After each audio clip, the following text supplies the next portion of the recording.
George Floyd, music industry calls for blackout over death.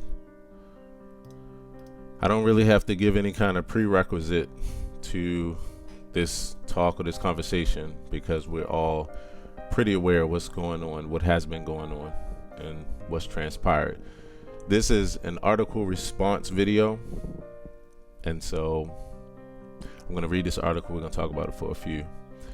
This is by Mark Savage, a BBC music reporter, and it was published on June 1st, 2020.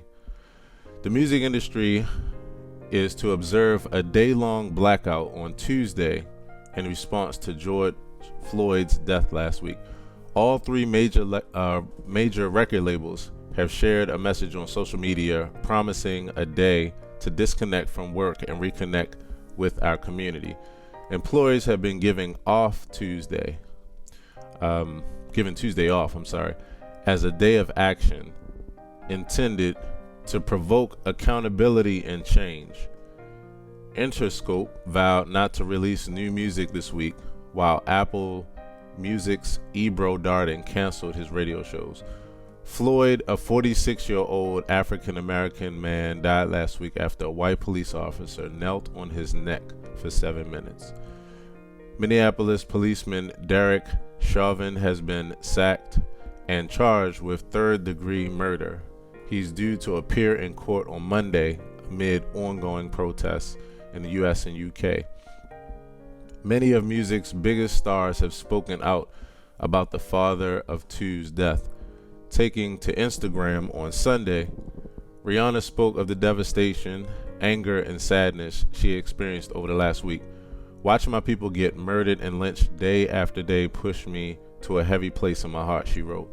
Beyonce filmed on Instagram an Instagram video urging fans to sign a petition seeking justice for George Floyd. We all witnessed his murder in broad daylight. We're broken and we're disgusted. We cannot normalize this pain. And I haven't watched this video yet, but I'm definitely going to watch this afterwards. Right now it's at about 2.5 million likes. Dr. Dre also called for action, saying his heart is still aching. It felt like that cop had his knee on all of our necks, meaning black men, he said on Apple Music's Young Money Radio. That's pretty deep. It's extremely painful because it keeps going on. It continues to go on, and it's like, what can we do? Or what do we need to do to make this thing stop? Other pop stars, including Ariana Grande, J. Cole, Tinashe, Nick Cannon, Youngblood, Camila Cabello, and Shawn Mendes, joined protesters across the U.S. over the weekend. Ariana Grande is one of the biggest artists in the world. Not only did she use her platform to express her anger and pain towards what's going on, she also participated in the streets with the rest of the protesters. Halsey, who took to the streets in Los Angeles, told fans that she and other protesters had been fired up by police. We were peaceful, hands up, not moving, not breaching the line, she captioned a photograph of police in protective gear. They opened fire of rubber bullets and tear gas multiple times on us. Citizens were not provoking them.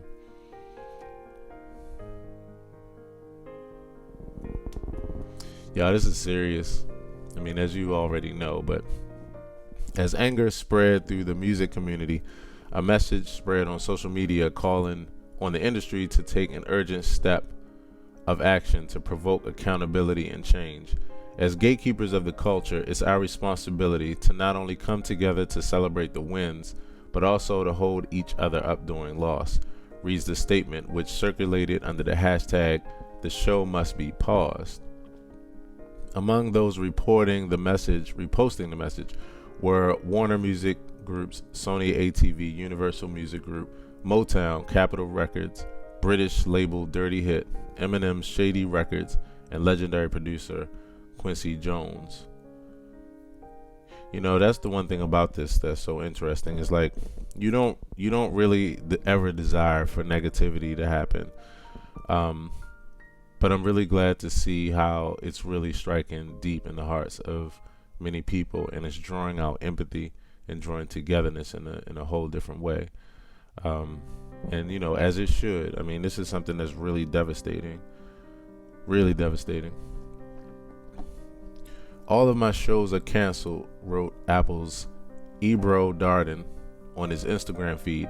I will air replays of conversations with community activists, politicians, and revolutionary music. Wow. Task Force. We stand together with the black community against all forms of racism, bigotry, and violence, said Columbia Records, which is home to Beyonce, Pharrell Williams, Lil Nas X, Bob Dylan, Bruce Springsteen, and Adele. Now more than ever, we must use our voices to speak up and challenge the injustices all around us. In the words of Dr. King, there comes a time when silence is betrayal, when you have a responsibility to raise your voice for change. The time has come, added Universal Music Group on social media. Universal's chairman, Sir Lucian Grange, also issued a memo to staff laying out plans for a task force headed by Chief Counsel Jeff Harleston to accelerate our efforts in areas such as inclusion and social justice. We must do more, and now is the time to do it, and to do it with an unprecedented sense of urgency, he wrote. Even more importantly, we must commit ourselves not merely for this week, this is the part I like, but we must continue that commitment without let up in the months and years ahead. The British Record Industries Trade Body, the BPI, also confirmed it will participate in the Blackout Tuesday. Like many of our members, we will suspend normal business tomorrow, it said in a statement. Our staff will share in this moment to reflect on the recent tragic events, stand in solidarity with all those who suffer discrimination, and encourage our leaders across the world to act. So Interscope puts up a Instagram post that says, Interscope Geffen A&M joins Blackout Tuesday in a day of reflection and meaningful action. IGA will not release new music the week of June 1st. Instead, IGA will contribute to organizations that help to bail out protesters exercising their right to peaceably assemble, aid lawyers working for systematic change, and provide assistance to charities focused on creating economic empowerment in the black community. IGA is committed to taking long-term action in the continued fight for racial injustice.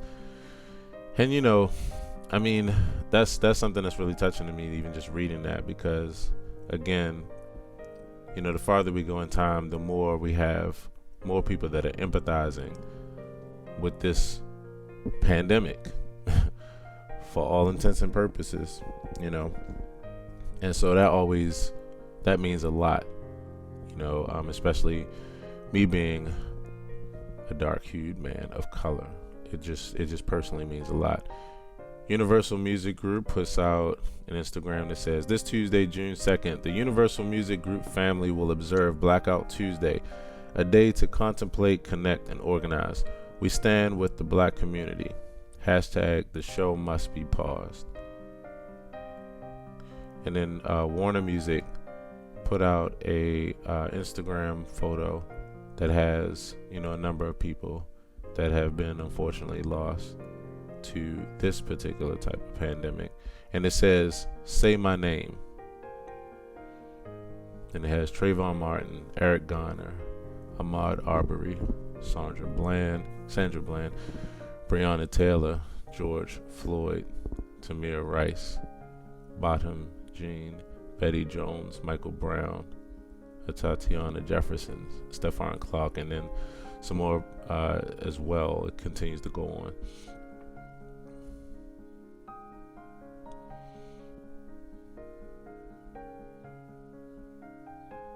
Deron Perry puts out an Instagram that says, we stand together with the black community against all forms of racism, bigotry, and violence. Now more than ever, we must use our voices to speak up and challenge the injustices all around us. Sony Music says on Tuesday, June 2nd, Sony Music will proudly take part in Blackout Tuesday. We stand in solidarity with the black community our artists, employees, colleagues, and community leaders in fighting racial injustice and equality. This will be a day of action committed to meaningful change in our communities, both now and in the future. Apple Music says, in steadfast support of the Black voices that define music, creativity, and culture. Like that's heavy right there. I mean, just that statement. In steadfast support of the Black voices that define music, creativity, and culture, we use ours. This moment calls upon us all to speak and act against racism and injustice of all kinds. We stand in solidarity with Black communities everywhere.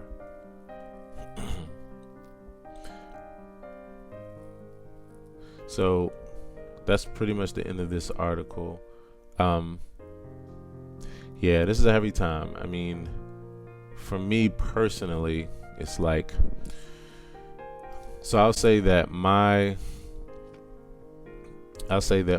current feelings about this really is one of those things where, you know, I have what I would say is the least amount of interaction, the least amount of exposure even to what's going on with this situation out of really all the people that I know. Now, the reason why I say that is that I'm aware of what's going on, but in order to practice with my emotions, to be able to know myself, know my emotions, and know how much I can handle, I've allowed myself to be shielded to a particular degree so that it doesn't take me to a really to a place that's not healthy for me, especially if I'm going to be in support and be able to be a part of being on the front lines in any way that I can to spread awareness, you know, to call for change and that kind of thing. So with that being said, you know, a lot of this information is new to me, and I was telling someone the other day, I've really used the conversations that I've had with other people to really experience the depth of what's going on. And I'm experiencing people's emotions really, really deeply. It's, you know, it's really hurting people really deeply.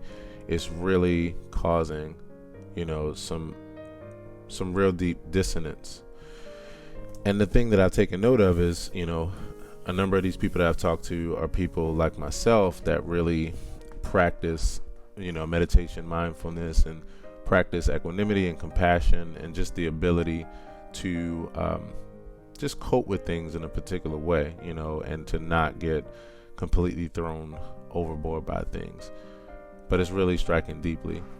The thing that I, even in reading this article, that is most inspiring to me would be the fact that this is really striking not just people that can directly relate because of their demographic, but people all around the world and people of other ethnicities.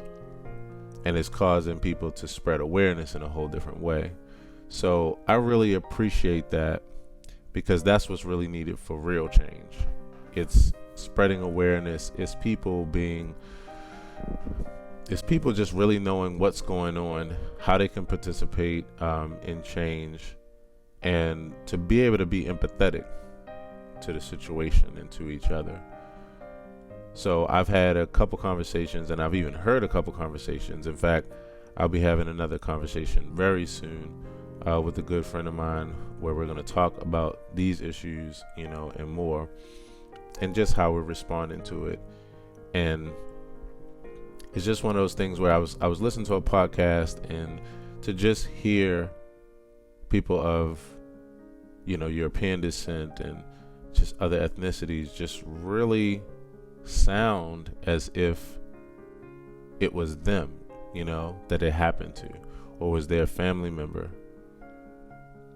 It's honestly something that I really hang my hat on, and I was just speaking to someone about this earlier. How do you develop empathy, you know, in people? And my answer is, the way that you do that is that you continue to share stories, and you continue to share awareness so that other people, the more stories that they hear, the more awareness that they hear of other people's journeys and what they're going through and what they're dealing with, at some point in those stories, you have a chance of finding a connection.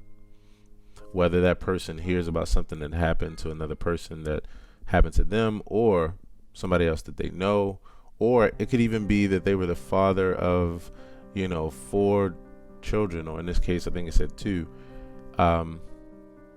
And the child's name could be the same name as another person. And that's enough to say, wow, I have a child by that name. What would I do right now if something happened to them? Or what would they do if something happened to me? Or this must be tough to deal with. It's literally just people hearing about other people's stories over and over and over until you find a point of connection. It doesn't always mean that it's going to happen all the time or that it's going to happen with everyone. But my thought is that if it's going to happen, it comes from finding that point of a relation where you can put yourselves in the shoes of another and you can really experience what it feels like or felt like to go through what they went through. So that's the thing that I'm noticing about this is sparking empathy on a whole new level. And honestly, every time something happens like this, it does spark empathy on another level, especially when it's senseless, especially when it's like it's so unnecessary, especially when it's like, wow, in 2020 we're still here, we're still doing this, and so it takes us to another level as far as empathy. So those are my thoughts. I'm really curious of what your thoughts are around this topic and this particular article. And if you want to read this article, which I think you should, because you can also click on those video links and go deeper into each individual artist and each record label and what they're saying and how they're positioning themselves with this. You can check out that article in the description or comment section of this video. So, yeah. Stay safe, stay protected, not just physically, but emotionally as well. Do your breathing work, do your walk, take your walk, so that you can clear your head. I know so many people that was just like, I just had to get out and take a walk. I'm just overwhelmed. So last thing I'll say too is, I haven't, and this is purposely, I haven't watched the actual video, and that's another one of those emotional boundaries.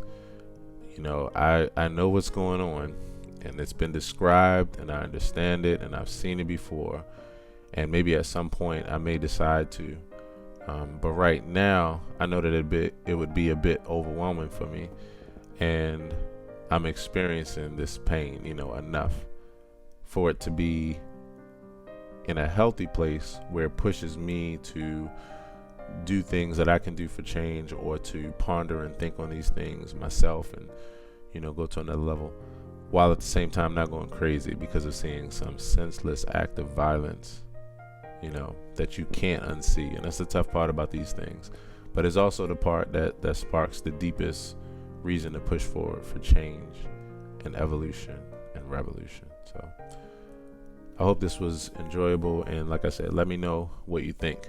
What are your thoughts about these topics, this issue, and this article? Thanks a lot, and take care.